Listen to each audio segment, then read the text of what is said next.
ఈ సారీ చూసారండి. దీనికి అయితే బ్లౌజ్ ఎలా డిజైన్ చేయించానో చూపిస్తున్నాను, చూద్దాము మరి. దీన్ని చూడండి, ఇలా ఇది బార్డర్ కలర్ గ్రీన్ వచ్చింది కదండి. సో గ్రీన్ కలర్ బ్లౌజ్ అయితే వచ్చింది. ఈ ఫ్లవర్స్ అన్ని చూసారా మెరూన్ కలర్ లో వచ్చాయి, మొత్తం పెద్ద పెద్ద ఫ్లవర్స్ వచ్చాయండి ప్యాటర్న్. సో ఆ మెరూన్ కలర్ అనేది కాంబినేషన్ నేను ఇలా తీసుకున్నాను. తీసుకుని ఇలా స్కాలప్ చేయించాను. చూసారా ఎంత నీట్గా వచ్చిందో ఫినిషింగ్.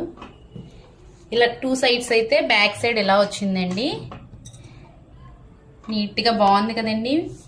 ఫ్రంట్ సైడ్ చూడండి, ఫ్రంట్ కూడా సేమ్ బ్యాక్ ఎలా అయితే ఇచ్చానో అలాగే ఇచ్చేసాను. ఫ్రంట్ సైడ్ కూడా థ్రెడ్ ఈ క్లాత్ తోనే హ్యాంగింగ్స్ అయితే ఇచ్చేసానండి. హ్యాండ్స్ చూడండి, చిన్న పఫ్ స్లీవ్స్ అయితే ఇచ్చేసాను. చిన్న పఫ్ ఇచ్చాను, స్లీవ్స్ అయితే ఇలా ఇచ్చాను. టోటల్ బ్లౌజ్ వచ్చి ఇలా వచ్చింది. మీకు నచ్చిందని అనుకుంటున్నానండి. ఓకే, మీకు నచ్చితే కనుక మా ఛానల్ని ఫాలో అవుతూ ఉండండి. ఓకేనండి, థ్యాంక్ యూ.